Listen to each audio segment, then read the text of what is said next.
Greetings, everyone. Tommy Hawksblood here, calling from the Big Island of Hawaii. Hope you are in a nice, comfortable place and ready to deal with it. We're going to get into a lot of stuff today. I started 2 shows on this already.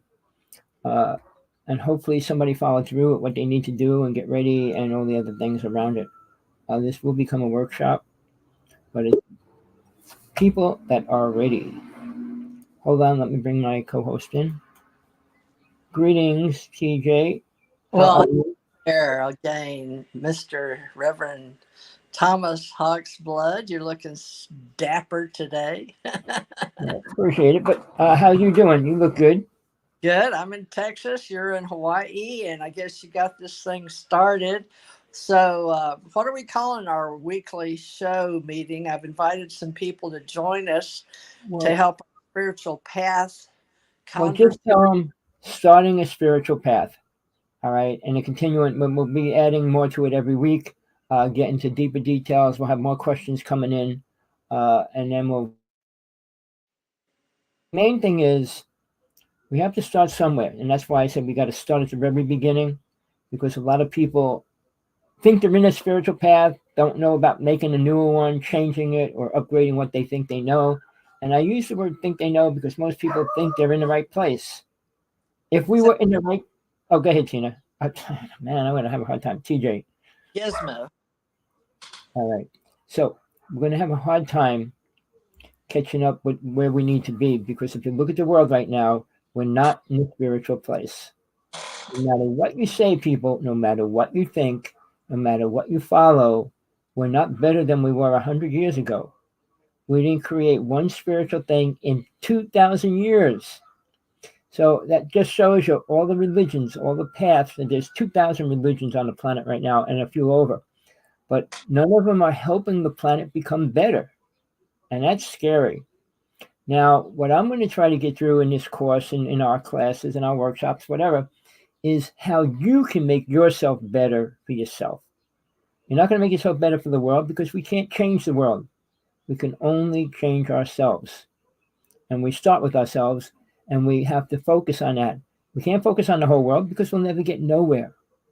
All right. But each year, all right, all 8 billion people on this planet are here for one reason to find out who they are, not to find out who every other 8 billion people are because you're never going to do it anyway. But it's why are you here, which will take a long time for us to answer it. We'll answer it. I will answer it completely. All right, what your mission here is only one. And then what we have to do after we find out how to get on our spiritual path. The main thing that we're going to have to learn is control and discipline. All right, to get back to that place, we can't be doing a lot of the funny little things that we think we can get away with. Now, I'm going to bring things in. This isn't a religious path, people. All right, I'm going to say this right now from the beginning. Jesus was the most spiritual person to walk the planet, but he never claimed to be God. Ever. Never said it. All right. I was with his disciples and the people around him. He never said it. Everybody called him that. Even when Thomas went to India, they said Jesus went to India. No, that was Thomas. Thomas went to India. Mary Mary Magdalene went to France. So they're the only 2 people that got out of the country.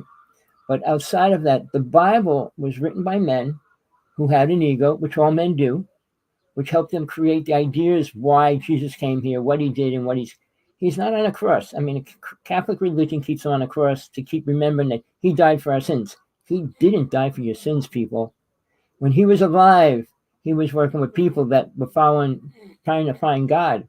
But today, these people that follow Christianity, they think they know God, they think they know Jesus, and they're protected. No, they're not. If everybody was protected, there's 2.5 billion Christians on this planet right now. Why did their children get run over, die of drugs, die of this? People get hit. All those things are still happening if they're protected, which they think they are. All right. The word protection, which is, please stop me, TJ, because I do go everywhere. My mind's filled with so many open doors. But Well, focusing on our own spiritual path and then the comments about our history, you see those going together as us as individuals for our individual spiritual paths. So you're explaining that. Is that correct? right. birth exactly. history of world religions. Now, I mean, it's going to entail the word freedom, which we Okay. are not. We will never be free, people. All right. Freedom, what Jefferson created was over voting. George Washington didn't want people to vote.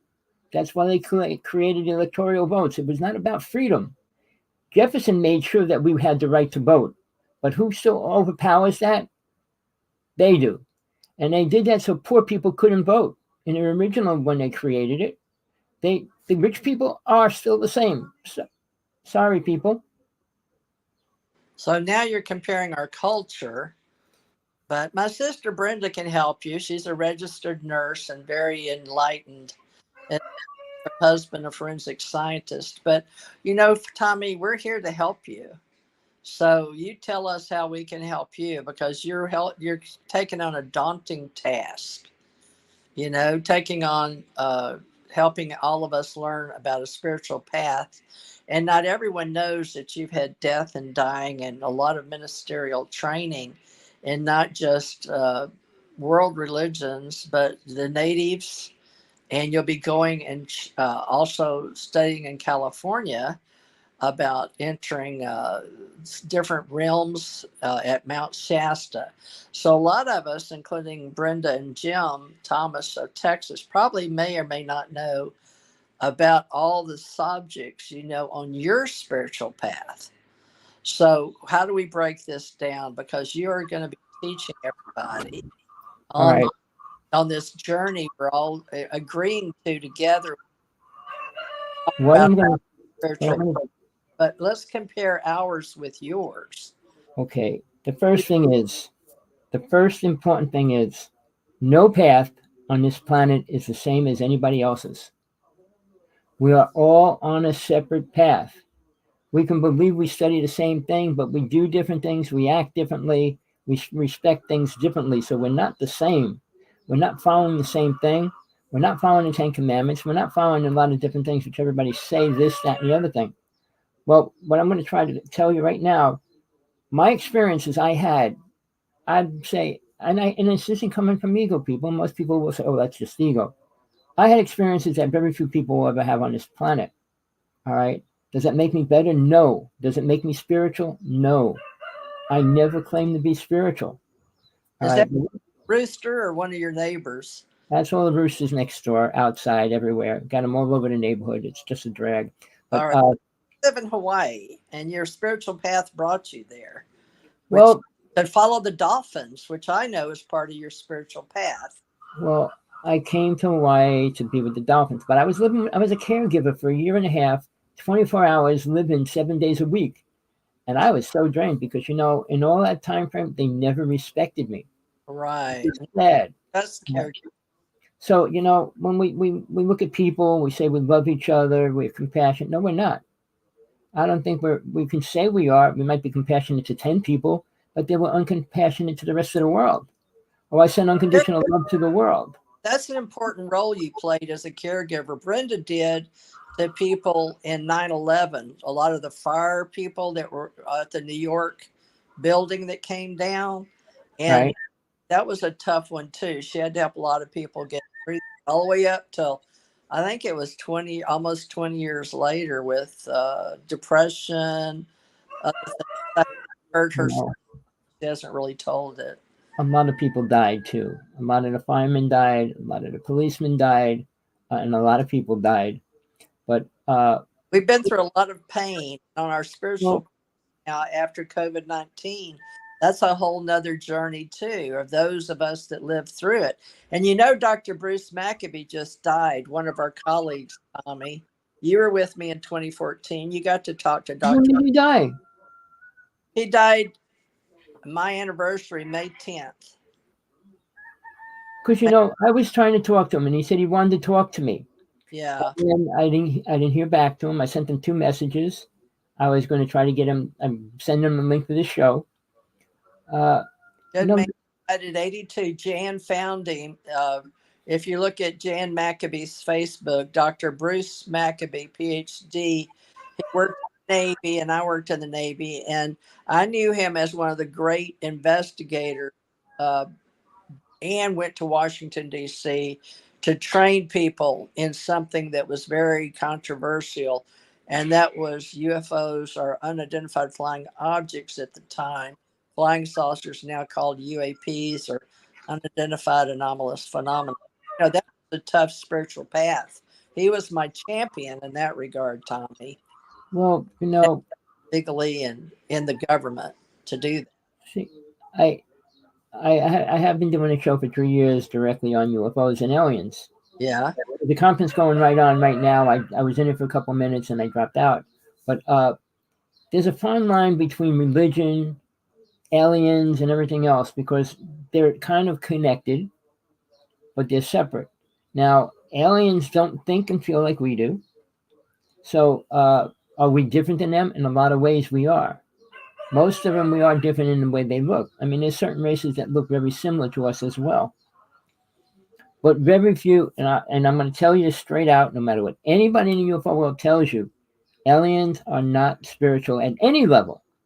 They don't have feelings and emotions. They can't determine how much pain. They don't care about giving the pain. So I just saw Stephen Greer goes, well, no, wrong person. Richard Dolan says aliens have a good way to operate on people without hurting them. I said, what planet is he from? He never was abducted. He doesn't know what happens. And he He's comes a up. historian, but now he's considered a UFO personality. I don't know what channel it is. Do you know which company he's contracting with? I don't know, but he's on Facebook and he has his own show every week and all that. I Dolan. joined the site. I pay for his site. I'm in it. Oh, are you? But I call him names every day, so he didn't throw me out yet, but he will.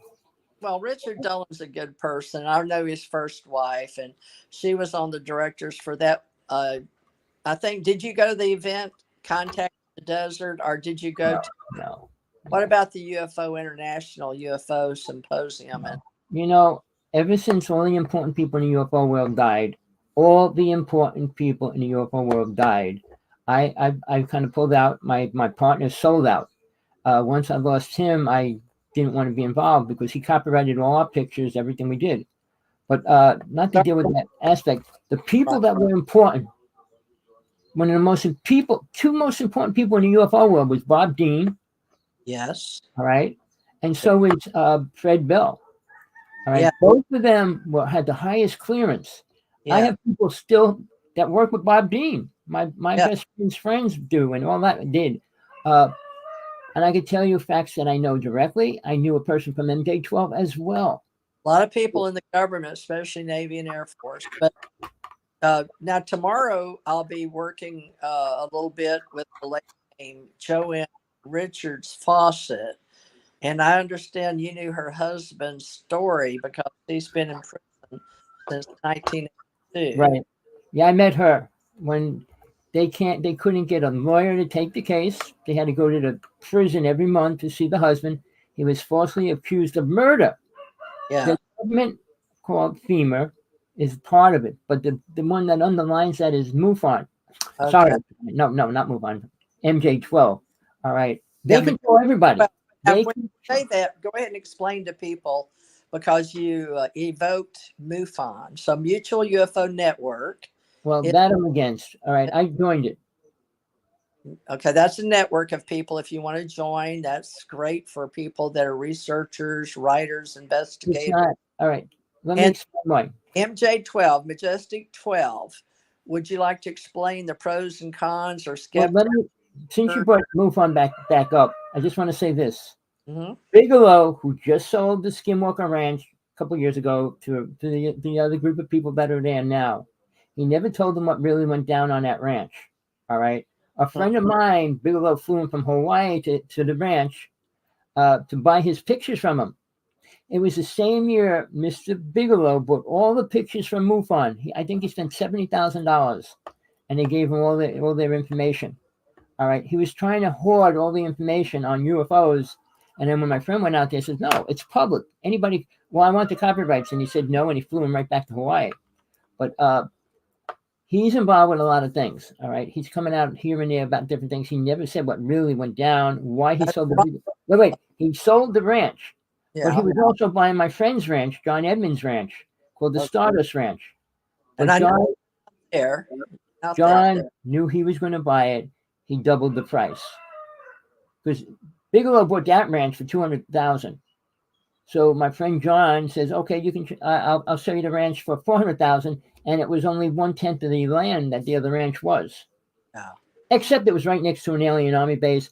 Plus, it had everything going on constantly, not like what they're doing at the ranch right now. I mean, anybody that goes there has incredible experiences of bad things and everything else. Well, But once you went to that UFO conference with Javier Sandoval, then you went out with Linda Moulton Howe, didn't you? Or was it Carrie no, I did a show with Carrie Cassidy for 9 months. And then you went out to the ranch where they do the ranch on TV now. What's it called? The one you're a part of or a member of? I did Skinwalker Ranch. Right. Well, Travis Taylor, I met him in 2016. He's the one that I told you wanted to be involved with that. Right. I referred to him. He's like the top person in it right now. He's got 5 degrees. Brilliant little redhead. TJ, for me, a degree just means you're more programmed than not. Okay. Degree people are programmed that this reaction causes that reaction, and that's what happens. But spit in it and do the same reaction, it's going to be different. Sneeze on it, anything. A reaction, I mean, when they say we have a black hole, Big Bang Theory, it's only theories. Now, a top scientist who was in his 80s came out and said, everything beyond our solar systems is a theory. Nothing's provable. When they say they found another planet Earth, they did this and all the other things. Well, are you considered an alienologist or a ufologist or both when you write about yourself? Because AI, GPT 3.5 and 4 is collecting data on all of us, including everything we do out here, even on shows. And so the keywords we say will link back to us. But I know you're an author and you've been involved in metaphysics and in soul spiritual progression and on your own spiritual path for as long as I've known you. Prior to that, you had a show in Vegas, and then you were on a television show in New Jersey. So you've always been involved in some form of entertainment, but you're spiritual. Well, I never wrote a book on aliens or UFOs. But you were put together for UFO sightings because you were so good at it in Hawaii. Well, Mr. Sergeant 18, who I worked with for 6 years, we filmed more UFOs than anybody else in the United States from 1996 to 2002. And we put all those pictures on Carrie Cassidy's show every week. We put 5 pictures up. All right, we never got harassed. Nobody ever, but we had multiple quantity of people following us. Well, she has the archives now. She dumped them. She doesn't have them. Not ours. She Really? never even watched one of our shows. I was so mad. Well, I never watched. I said, why? Don't you want to see what we're doing on your show? And she says, well, tell them to come on our show. But again, that's when him and me split up, and he kind of sold out, became rich, and did all these other things. Now he's claiming he's the disciple of Jesus, which is to me, I would debate him live anytime. Well, let me let Brenda ask you a question about how you got into the UFO business on your spiritual path, since you've chosen this weekly to be spiritual paths, but it does involve your history with UFOs, extraterrestrial research. So I'm having to explain that same crossover right now in UFOs and paranormal on my spiritual path. Well, everybody's like Tommy, and we both had death. You know, we both died and gone to the other side. And Brenda did once with my brother. It's not a fun, I don't think she'll want to tell the story, but she does know the feeling of crossing over into another realm that we talk about. She's lost a daughter, and so have I. But Brenda, could you come on for a minute and I'll mute? Oh, I don't think she turned the mic on. Brenda? She's there, but... Hello. Hello, can you hear us? Yes, I can hear you. Okay, good. We can hear you too. Okay. Well, I'm all new to this UFOs, so I'm very inquisitive about the basic, simple things. So how did you first get involved with UFOs, if you don't mind asking? Well, mine's kind of similar to most people that get pulled into the UFO world. It starts when they're about 5 or 6. Me, I was 6 years old. My brother and I were in the hospital in Jersey City. We were going to have our tonsils out. And at 6 years old, they keep you in a crib. So my brother was in one window on the one side of the room. There was another person on the other side of the room in a crib, and I was on the opposite side in a crib. So it was about 12 midnight, and I'm talking to the boy on the other side, back and forth.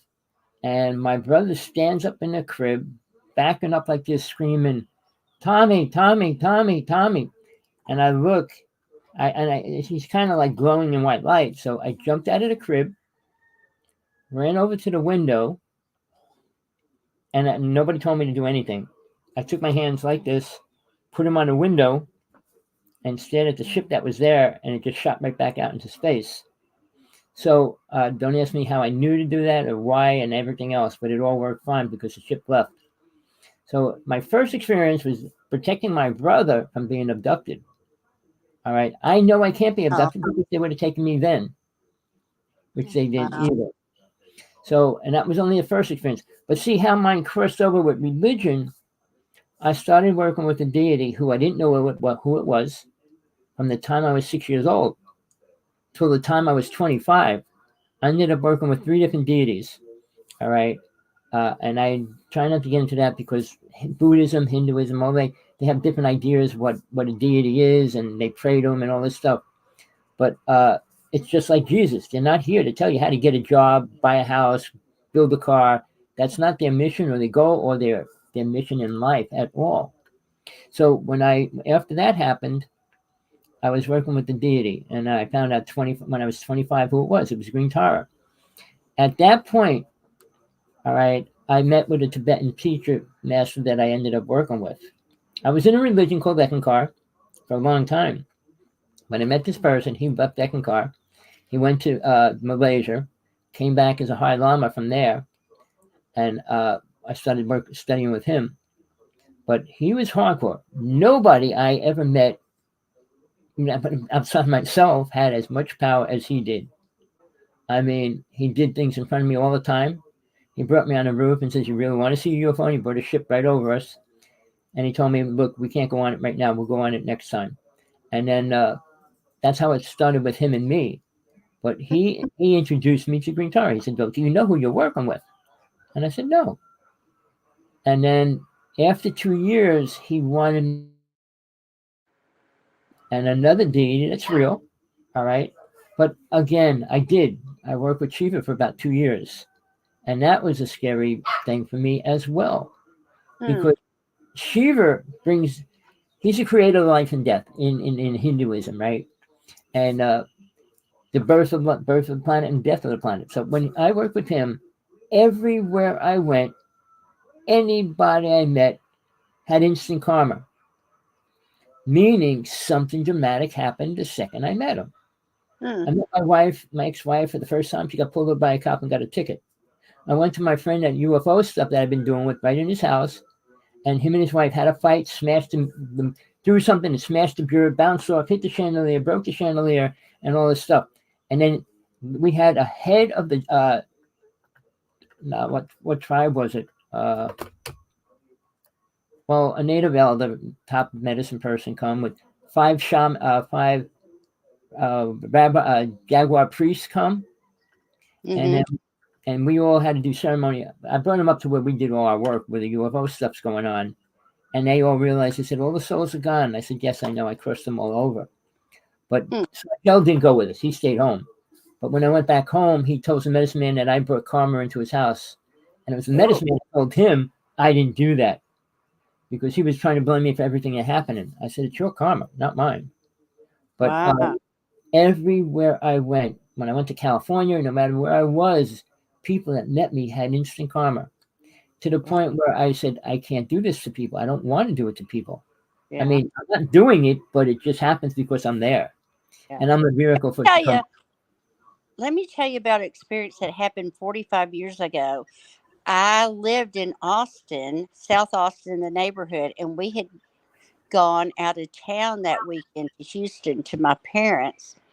And the neighborhood, all my neighbors told me while I was gone, there was like a UFO hovering over my house. And, I wasn't there, but they all swore to me that it was a UFO just hovering over my house and then it zoomed off real fast. So, any idea what that could have been? Well, there's so many alien races here. The first thing I tell people is figure out what race you dealt with, because they all have a different mission, but none of it is really to help mankind. So that's the first line. But depending on your energy makes you vulnerable. All right. Mm. And I Sajel and me created the word orbs. We went in New York City in front of hundreds of people, and we called it orbs, and we said we can film them anywhere we go, which we did. We taught people how to do it and all that. But orbs are different things too. They can be a spaceship, they could be an entity. I mean, they could be anything. So when something's over your house, uh, I don't know if you know, but I was doing a show with Tina for 3 years. Any night she goes outside the house, there's a UFO over her. Any night now. And I tell her, they're going to monitor her until she dies. Wow. They got her children on the ship, all right? The government removed something from her and won't even tell her what they removed. They said it's too controversial, all right? But she's radioactive, which is the most dangerous, scary part of the whole thing. I Now, heard you talk about her. That is amazing. people don't talk about things like that. Well, I was on a ship. I did it's radioactive just about everywhere. When they land on the ground's radioactive. So there's traces of that on anybody that gets near a ship, even. So you don't hear that. But the story of John Ford, who's in a nut house on Long Island, he shot the best video of a ship crashing on Long Island. I went out there too. But they arrested him, and this is what they said on public TV in New York and New Jersey. Man arrested with a barrel of uranium, planning on putting in toothpaste of Congress. And that was the story they put out publicly. And then it was gone. My word. Nobody can walk around with radioactive materials, really. First off, nobody could even have a big piece of it. Second off, and thirdly, they never let him show the video. He shipped it around the world for 4 places, and he only releases it if he dies. The government found that out. They're keeping him alive in a nut house. Every year he's supposed to go to trial. The government come in and say, no, we have to reevaluate him, which means another year. So it's been going on since 1996. Wow. The poor guy has been in there. He doesn't get to show his video, and the government's never going to let him out. But they won't kill him. Now, somebody like Phil Snyder, they had to kill him. Oh, well, he committed suicide. All these people, 16 of my friends, all were taken out. And it seems like you won't believe it. Well, no. Do you remember the name Ed Grimsley? I don't. He worked at all the conferences, taking photos. And I was going to try to buy night vision glasses that he had that somebody was going to buy and never did. And then he goes to me, look, they're going to kill me. They're going to kill me. A week later, he was dead. Wow. I mean, I worked with people. There was 2 SETIs, the government SETI and a private SETI. And I knew the people of the private SETI. The female was the president and the male was the vice president.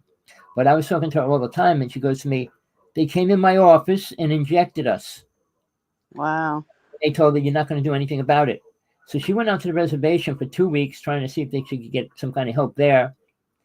She came back, called me and said, look, I'm too sick. I can't talk. She died a week later. He died 3 weeks later. Wow. But that was the end of the real SETI, because they actually had conversation and communication with UFOs and stuff. But the original SETI, then they put the movie out, Contact, or what was it, Contact, whatever, with Jodie Foster. Yeah. And it kind of twisted the whole story and everything else. And they tried to make it look crazy too, right? And that's all they can do, because they can't come out and say what's happening. And everybody in the UFO. What do you think our purpose here is on this earth? Humans? Yes. All right, it's simple. We're not supposed to be here. All right, this is hell. It's like kindergarten. We had to be put somewhere to start our life revelation growth, meaning of soul, not of the body. So we're put here to grow and learn. Jesus' teachings had nothing to do with protection and everything they put in the Bible about what he did. He was teaching people how to get out of their body. Anybody that did that exercise was killed in those days and put on a cross. That's why all his disciples were taken and everybody else except Mary Magdalene. Mary Magdalene was all right. I know TJ has her a definition of ascension, but to me it Mhm. only means one thing.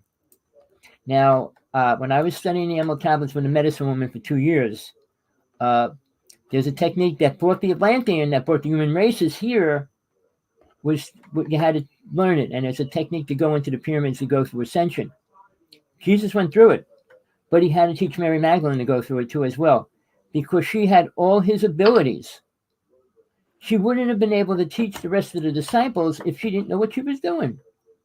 And it wasn't just teaching love. And basically, how do you teach love? You can't. All right. So, but she was teaching how, when Jesus said in the Bible, it's only said in the Bible one place, one sentence, in my Father's mansion there's many rooms. But he was talking about the dimensional planes, but he was talking to people that were farmers and fishermen. What could he can't talk to them about dimensions, in other words? They had no clue. When he said Father, he couldn't explain God to them either. And when Jesus died, they were all walking away from the path. And if Mary Magdalene wasn't there, it would have been over. And people rejected Mary Magdalene, which is horrible. But I was really close to her in that lifetime. So yeah, I got her picture on my temple. My altar right there. Mm. They re-imaged her skeleton of her skull, and that's what she looks like. So Mm. I don't know if you can see it good, uh, I but can't see from here. So I are don't you think it's too far. outside? I have with glasses. Is that a bush behind or All right, let me move out of the way real fast. what is that? It's Bush? called burning bush that I shot. How All about right. are you following along, Brenda? His life has been amazing, but I don't think we have it in chronological order exactly all the main highlights. We should do his memoirs. So But somebody else wants to do a book on me. She goes, I gotta write good stories. And I said, burning bush, right. And I had a well, picture of it. Moses didn't. But here's the thing, people. it's When I shot that, I was up in the mountains. I had to go out. I went out by myself, climbing around on the mountain and everything. And it was really funny. That just happened. And I'm starting to go back to the hotel where I was staying, going through the mountains. And there was this big rock. And I said, uh-oh. I went like this, right? And two of us jumped up at the same time. It was a mountain lion and me. We both, no, sorry, what am I saying? Wrong thing. It was a wolf, not a mountain lion. But we both jumped up like this. He was in the air and I was in the air. And we both came down and he went his way, I went my way. But it was an incredible experience for me that whole night, because I got that picture. Then this happened to me. I was still shaking when I got into the hotel room. But I had to realize what happened. And, when Moses talked about the burning bush and stuff, and I looked at that and I said, all my experiences come inwardly. And that's what people need to look for, not in somebody else's words or writings or any of that. Meditation isn't the answer, people.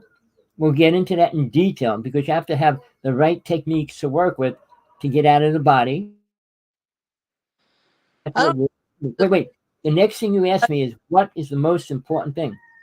I don't think Tommy, everybody on their spiritual path even knows that is a thing. I mean, kids might today trying, but during the 60s they had all these drugs you could try that in Well, Vietnam doing that, but the hippie generation. But really, out of body became a big thing, and then there's the Middle Eastern. But Brenda, have you ever studied out of body experiences or being out of body yourself or meditation that way as a No, regimen? my wait. form Let me throw this in real fast. Because of the UFO world, the word, okay, because out of body experience is one experience, but remote viewing something else. All right. They may seem similar. Either I wanted to know if my sister we're in our 70. Well, she'll be 70 this year, Tommy. You're 71, I'm 72, but we're all baby boomers, so we sort of know what we're talking about. A lot of kids may not. Well, So very few people. I haven't met one person, no lie, TJ, in the past 20 years. I've been here 20 years, right? That could actually say one word about God. All right. all on a spiritual path, but we all have a different way of thinking. That's See, why thinking doesn't matter. Thinking only comes from the brain. Well, then talk to us about why we're all here as an individual soul, Okay. Brenda. Brenda, the part of going out of body, why is that even important? If that's what Jesus was teaching and your idea of ascension, Well, whether I through will tell you Well, my experience okay, was when me and my brother got in a fight, and he just wanted me to leave him alone, and he started choking me. And I left my body and was up above looking down at him choking me. And all I could remember is my two boys over at the apartment by themselves and me saying, "No, I can't go. I have to go back to take care of my sons." That's the only out experience I've ever had. And but I, see, that's a clear definition for you to understand it a little. All right, because when the body dies, all right, this body dies, soul comes out of it. They can actually record that scientifically as well. But here's the thing: when you leave that body, this is who you are, not the body. The mind stays there, not like Buddha taught about consciousness. That stays there. The mind has smell, taste, and touch, and all those senses. Soul doesn't have that. It doesn't have a solid brain. It doesn't deal with the same ideas and concepts and all those ideas as well. When soul steps out of the body, it moves into its astral body. So when you start traveling that way, it's called astral projection. All right, meaning you could go to the astral plane, and that's what Jesus was trying to teach everybody to go to. First, you have to go there to get beyond that or go anywhere else. So a lot of souls have no teacher, no master, no religion, and they become ghosts or spirits here because they have nowhere to go. They're attached to whatever they're attached to, a place, people, ground, animals, trees, whatever. And they can't move on because their body's stuck here. The mind's keeping it locked in here, and soul can't break that. So when you step out of the body, when you step out of the body as your soul, you can actually relate to who you are at that point. Because you could look at your body sitting. My first experience was that when you see your body sitting there, and then you look into the mm, universe, everything else, it's so incredible. right. But the next step is, which I have to tell people, and I try to teach them, you have to find a guide. Because you're not going to, if somebody drops you in the middle of Africa with nothing, what are you going to do? Probably die. You don't go to another reality and just get dropped there and, wow, this is cool. Now what can I do? You'll be burned up and you could get destroyed. A lot of things can happen real easy. Now, another word which I'll bring up later is called the silver cord. Nobody talks about that. Shirley MacLaine did a movie on that when she put her life, her career on the line when she did the movie Out on a Limb. She was the first person to publicly talk about the silver cord. Basically, that keeps the soul connected to the body until the body dies.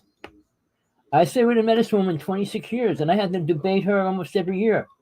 And finally, I gave up. I said, well, you can believe what you want. Because I had to cut my silver cord. All right. And I'm not going to tell anybody how I did it or why you would do it or anything else. But if you have the silver cord, it keeps you from going past the astral plane automatically. Mm, But you get some wild, say a wild, heavy drug addict from here into the astral plane. All right. Wow, I could send lightning bolts. I could do this. And then they'll be screwing everything up. I worked with a hypnotist when I was 17. And he told me when you work with people that do drugs, you got to be really careful. mm, They're in bliss and they don't want to come out of it. why yeah. don't you explain the states of mind? We do beta, alpha, theta, delta, gamma, sigma, tau now, and with anesthesiologists and neurologists, but you know the astral plane that many people talk about, but are they really achieving it? Can you explain to Brenda? I don't know that you went out of body, or did you see your Well, body? I, when you said there was your brother that was out of his body that said, No, my brother was choking me, oh, and you but were out. holding me up in the air, and I went out of my body and was floating above ah, him, Well, watching. see, I was watching him choking me. okay, I was that's aware that this is not good. I'm going to die, and I forced myself somehow to go back into my body to go take care of my two young sons that were across the street in our you know what apartment. do you know what the word Sundance is? I've heard of it, but I don't know the definition. Okay? You do, right? Basically, Native people force their children to have, or men, whatever, whenever they're mature enough to do it, they're forced to find their life goal. What they do a ceremony. It's a week long. They take two spikes, bones. They either put them through your chest or the back of your ribs. All right, and then they hang them on this tree for a week. All right. Naturally, you start passing out. You start going into visions. You start having these experiences, and then the mind starts playing. All right. Uh, so it's their way of forcing the person out of their body. So, but it's not the right way, and you don't get anywhere beneficial by doing it that way. Until you learn to get and connect with spirit and work with a guide, can you go further down the road into the inner worlds and see things that you need to learn. Well, that brings up another question talking Go about ahead. Go ahead. this famous, what is her name? Teresa Caputa. She sees people. She sees dead people, and she talks to people about their past. Okay. So, what do A you? lot, I a mean, lot, a lot of people don't leave. She's from New Jersey, Teresa Caputo. She has I yeah, know. I know. I like her. yeah, Paula hates her, but I and like her. they're it both seems really factual what she does. Okay. Here's the thing. We all can get slight parts of different gifts. There's 32 different gifts that we could have. In Atlantis, we all had 32. Now, even people have a part of one, like deja vu, clairvoyance, astral projection. Each one of them's a technique or a way. So the idea to have that is incredible if you use it wisely. But what I found out when I was a high priest at 16, I learned about 29 of them. I realized by what was happening, you can't use them in this reality anymore. And the Atlantis people were good. People weren't doing bad things, so you didn't have to worry about doing something bad. But once the aliens came down and reprogrammed us to kill and eat animals and all those kind of things, we became evil people. Not intentionally, but aliens do whatever they want. They don't do anything that we want them to do in any good way. So all Tom, these people, please let me ask you to explain Atlantis to Brenda and Jim and those that don't know what you're talking about historically, other than myths and legends with Plato. But in some of our world religions, we have the deluge, or at least 7 stories, if you study the world, about the flood. But all right, Atlantis, that all right, before, let me explain it. Now, okay. I did a show with Kerry Cassidy. We did 2 shows on that. Because she said she was in Atlantis when it was destroyed. I left before it was destroyed. But here's what happened. In Atlantis, it was created when they brought humans to this planet. Not like Adam and Eve, nothing like that. But the name is a really famous name. His name was Thought the Atlantean.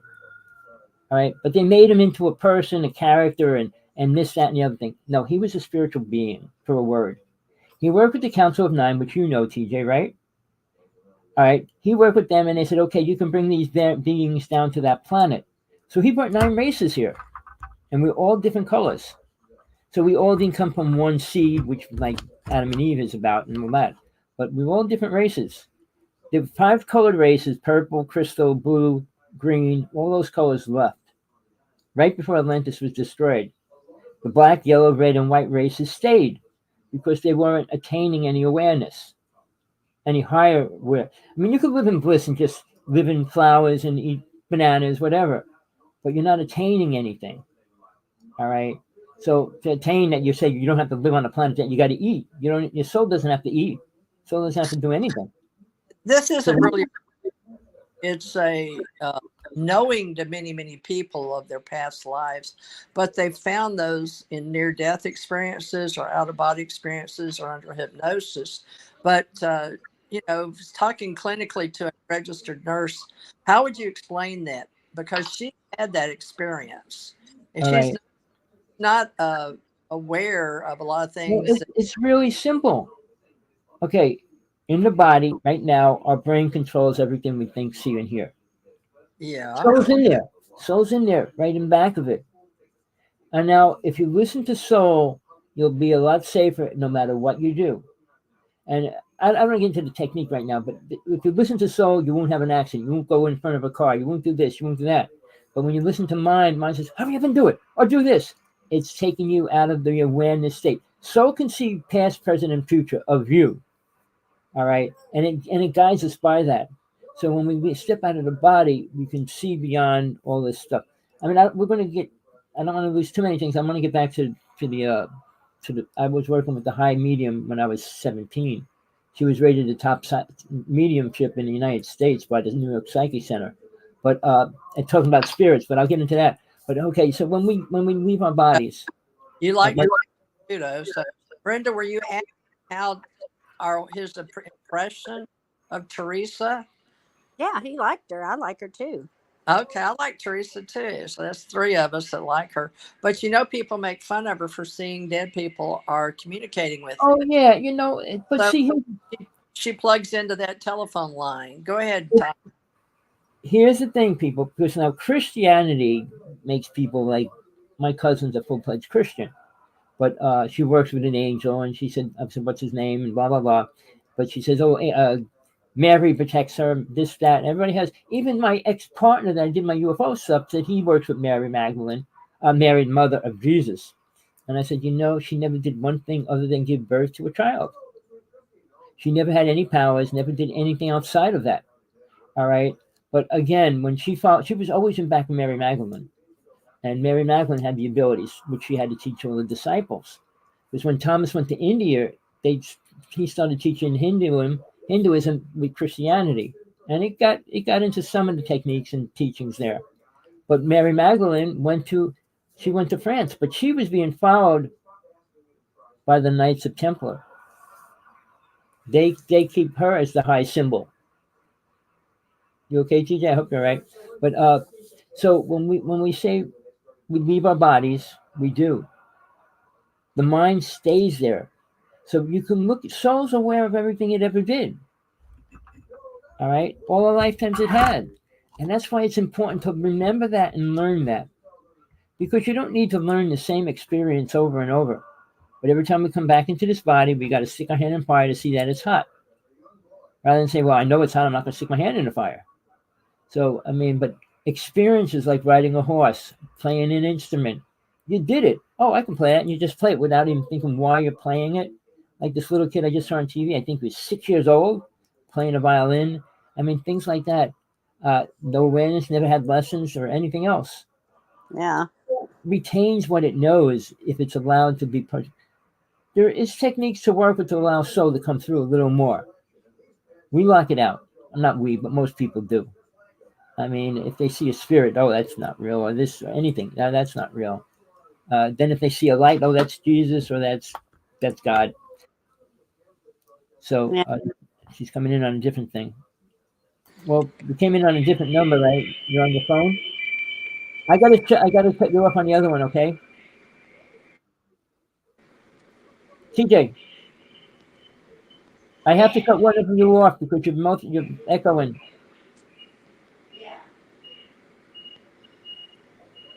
Oh, well, Went off with no picture. Oh man, now she's gone. Yeah, you cut off the wrong one. Okay, I'm going to keep talking while she tries to get on. She's in the other room. No problem. So when we talk about past life, near-death experiences, people, this is for everybody. I listen to them all the time. If I see somebody talking about it, I listen to it. If it's on TV, I'll watch it. Because basically what happens, which I noticed by 99% of them, not 100%, but 99% of them, come back with a programmed idea of what happened. Meaning they step into a body with a brain, and the brain tries to translate it. You're not going into the body. You're not going to be seeing the same things. The vibration, everything's different. Come back, oh, I was sitting there with my grandmother, my grandfather, and my family, and we were at a dinner table, and all that. It's all the mind creating the image of what it thinks it knows. Because when you're in an astral plane, it's not even. And then if you go into any worlds beyond that, forget it. It's not even. You're not even in a body anymore. A body that you could relate to as far as a human body. Because you're not male or female. Soul doesn't have a male or female identity. Yeah. When it comes into the body, it has to take that identity. And that's a serious problem for most people. If they have a past life memory of being a woman when they're a man, it screws what they think up. Yeah. So it's part of the problem, which nobody will talk about. They won't even bring it into the conversation. Well, they were born this or they were. No, it's part of their thing.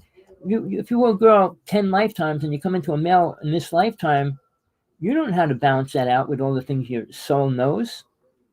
And then when the mind tries to translate it, soul's fighting tooth and nail to bring this truth in, and the mind says, no, no, that's not right. No. So it's always a battle while we're in this body. To listen to soul is important in a split second timing of any event you do. But you have to realize, but I'm going to tell you a simple technique. I hope that's her. Okay. I know she's trying to get back on. Okay, tell me your simple technique. Okay. Let me just bring her on. Can you hear us? TJ. I got the two of Yeah. them. Oh, you can. All right. Now, this is the way I'll explain it. The voice and the mind come out and say something, and soul comes out and says something. So you got two doors, the left and the right door, right? The left door is soul, the right door is the mind. The only problem is you don't know which one's which. All right, I'll describe the technique. You're walking down the street, you got your child with you, and you're getting right to the corner. The light turns green, and for the cars to go, and your child starts to run across the street. Do you say stop or do you say hurry up and run? All right, now that's two doors, two speakers speaking to you. Which one do you listen to? Your mind, Wow. your mind can't figure it out, but there is a simple way to know which one's right. And it takes 1 to 2 weeks to find out which one is the important one, because usually soul is the first one, the mind is the second one. Oh, go run across the street. Oh, no, stop and wait, because the mind is aware, but what you should do right away, because if you only have one split second, that time delay will kill you. The little kid will run out and get hit by a car. So Mm-hmm. when you're going through that in your own consciousness, when you're in an experience where you got two chances, make a decision right now. Do I stop the car or do I step on the gas? All right. Mm-hmm. So when the first thing says step on the gas, and the other one says no, stop, turn your other. Most people don't know which one to listen to, and they go back and forth. Sometimes they'll pick the right one, and sometimes they'll pick the wrong one. But you need to know which one's yours, because it'll always be the first one or the second one for you, always. So you have to find out if the first one's the right one or the second. And it's a week technique. You can do it for a whole week. Just listen to the first thing that you're told every day. Get up, go to work, eat a potato, eat a potato. The second week, do whatever the second voice says. Well, don't eat potato, no good for you. Eat popcorn, and you eat popcorn. No, I'm just saying, everything you do it either the first thing you're told or the second thing you hear. And it's usually the mind always butting in, trying to say, well, do this or do that. And hopefully, it could be the opposite. I have people say it's the second one that they listen to, but it'll jump in really fast as well when it's a life situation. But that technique is beneficial, driving, walking, whatever you do. I mean, some food you're eating has poison in it. Don't eat that today. Oh, I don't feel like eating it. Oh no, who cares? I'll eat it anyway. And then they die of poisoning or get ptomaine poisoning, whatever. Soul knows all that. Soul's not dumbed down like we are in this planet with our brain. And Satan's mission is to keep our brain stagnated in this reality. Meaning, I say that the five passions of the mind, but I change them: lust, greed, anger, vanity, and attachment. Okay, I break it down to drinking and smoking, drugs, cheap thrills, cheap sex, sports. All control the mind and attachment. Sorry, because each one of them keep you focused on this reality. And if they're important to you, and sports is important to a lot of men. I mean, so is sex. So those two things keep them tied down. They're not thinking about God worlds or higher realms and being letting go of the body and all that. Well, if I let go of my body, I can't have sex no more. That's the first thing they think. So it's not an easy path, and very few souls choose to walk it because you've got to let go of everything. You can't hold on to your children. You can't hold on to your wife, your brothers, father, family, your dog, your cat, your house, your cars, everything. Any of those things could hold you up because the minds, the Hindu people believe that there's multiple tribes. But one of them believes that they think of a butterfly, they come back as a butterfly. They think of a cat, they come back as a cat. It's not real, but they believe that. Soul progresses. Soul's on a slow climb upward, usually. But if it kills somebody, it drops down and it's got to start all over. So when people say, oh, there's no good and bad, I had a big discussion with a person this morning about it. Oh, there's no good and bad. Well, you can look at it any way you want. One you move forward, the other one you won't. So you can say bad or not bad. Oh, there's no such thing as bad. Well, kill people, see where you get. Nowhere. All right. So when you have to understand simple rules that exist for a spiritual person or one person that's trying to become spiritual, there's one important spiritual law that 99% of the planet don't follow. The most important law of this reality is the law of non-interference. And everybody likes to invade everybody else's space. I mean, the president, the vice president, Congress, every one of them is trying to control somebody else. I mean, who cares what they do, but they're trying to control everybody else. But when we play the game, all right, we have to focus on all that, and it's hard to let go of all of it at one time, or even in a year's time. But I'm saying this because we don't have many years left to be the way we are. In 6 years, you won't have the right to do anything. There'll be half of the population here. AI will be running almost everything. 193 countries agreed on that already. It's not like, oh, we're not going to do it. And then when people like Musk get involved and he goes, I'm trying to save the world, I write him a letter, 10 letters a day. You talk about saving a planet and you're asking everybody, do they believe in Jesus? Do they believe in God? Do you believe, what's your favorite? I think you have nothing to do with all your money. You're trying to change the world, help the world, and that's all you got to do is play games on a computer. He's I got mean, a lot of money. Can you hear me, Tommy? yes, he's the richest, one of the richest people on the planet, obviously. But I challenged, he lied to me twice about giving me money. And I said, you lied to me. You never gave me the money you promised me. So, not that I knew he wouldn't give it to me. I knew it straight out, but I did it anyway. He said, if you text me 100 times, I'll give you $1 million. So I spent 3 hours texting him 100 times. All right. Then there was another scenario like that as well. He put this dots and you have to see the numbers inside it. I told him what it was. All right. How do we know? How do you want to tell people to separate their soul from their physical body? Why All right. is that important? I heard the voice 1 and 2. All right. Here's the thing. When we'll be in the physical body with the mind in control 90% of the time, always.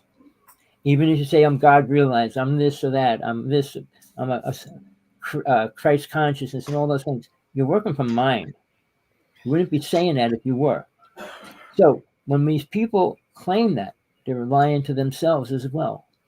Now, for you to determine that, realize what you do. Why work in a bar? You think that's spiritual at any level? Well, we're about out of time at an hour, so you let me know. Do we want to continue? Well, I do, so you can leave if you want. How long do you stay? As long as I get as much as I can in whatever I'm talking about. Oh, so it's just whatever you feel like. You pay I, for up to I, 2 I, hours? I did a show a couple of days ago. It was an hour and 45 minutes. Oh, really? So My goodness. my show let me do 10 hours if I want, but I know people can't listen more than 2 hours. It's a hard time for them to listen to an hour. Well, I'd But like to come back next week if you'll keep me at an hour level. Brenda, what do you say? Sounds fine. It's fair. Yeah, I think about an hour is all I can handle. Okay. What we And can it's do, easier to download for me, Tommy, to YouTube or to any of my channels because it takes time to download these. I know that. Distribution. I put mine on Brighteon. How do you say it? What did you say? Brighteon. Is that the right name for it? I'm putting my shows on that. I mean, we can put them on Rumble. We can Rumble. And Brighteon is the other site. But it takes a while to download it. But okay, what I just wanted to say is what we should do, giving you advice a little, Write some questions down. Write some things that you want to bring out, and then we'll stick with that too as well. Yeah. Because I got a couple of steps that I want to start getting us into, but it's always Well, good we're to all have. at different levels, and Right. obviously, you've spent so many years in Ekankar that you learned to do out of body experiences, and then on your native quest. But you need to write down these different areas that you were on your path because they're so interesting. We may not have learned them, and you can give us. I don't know whether they were important enough to us, but they were to you. And Anything I've I'm done a telling lot of you, things. TJ, all I'm going to tell you, it's the most important thing you can learn if you don't want to reincarnate. Otherwise, nothing Is to matters. let go of everything. If you hold on to everything, you'll just reincarnate and have a whole nother lifetime to do it all over. I And some got that people, out of some of your writings, and when I some did people those like that idea. videos. Oh, I can come back and do this all over. Oh, I know how to ride a horse now. I'm going to come back and be a famous horseback rider. All right. All the things I wanted in my life were taken away, but I wouldn't want to come back to learn that and do it. And I'm Well, glad let's to. discuss that next Okay, week. sounds good. All right. And I'll check out Brindle, but if you want to keep it up, or can you come back and do another stream so you can Anytime. divide them up in hours? You can Well, do a second segment. we could do that, but no, it's better. I'd rather do it a different day. That's all. Because like people, well, I don't want to come back today. They'll listen to one, they won't realize there's another one, and it's better to split it up, like you said, every week. When I Okay. did with Tina, it was always an hour. She couldn't do more than an hour. Yeah, it's hard to concentrate, Tommy, and you talk on so many topics in such a short amount of time. It's real easy to overload because I want to learn about Uh, every little thing you say, and I'm sure my sister does too because I we know. haven't been on your journey. It's hard for me because like how much longer are we going to be here, TJ? I know. And to get everything out before we leave, I mean, it's hard. Well, And if it's you nice to wait, wait, archive wait, it. if Maybe if you somebody will appreciate it. there's always a person that appreciates it. I got a student in right on the next to Italy. He downloaded everything I had. He made me send him certain things. He wanted me to rename them and all these different things. So Let's acknowledge Dave Bryant. The gentleman that comes in from North Carolina or South Carolina. Look in your comments. I know, There's Brian. Is that the same gentleman that says he likes my jewelry and my my I'm sure it glasses? is. I'm sure it is. He says he misses my singing.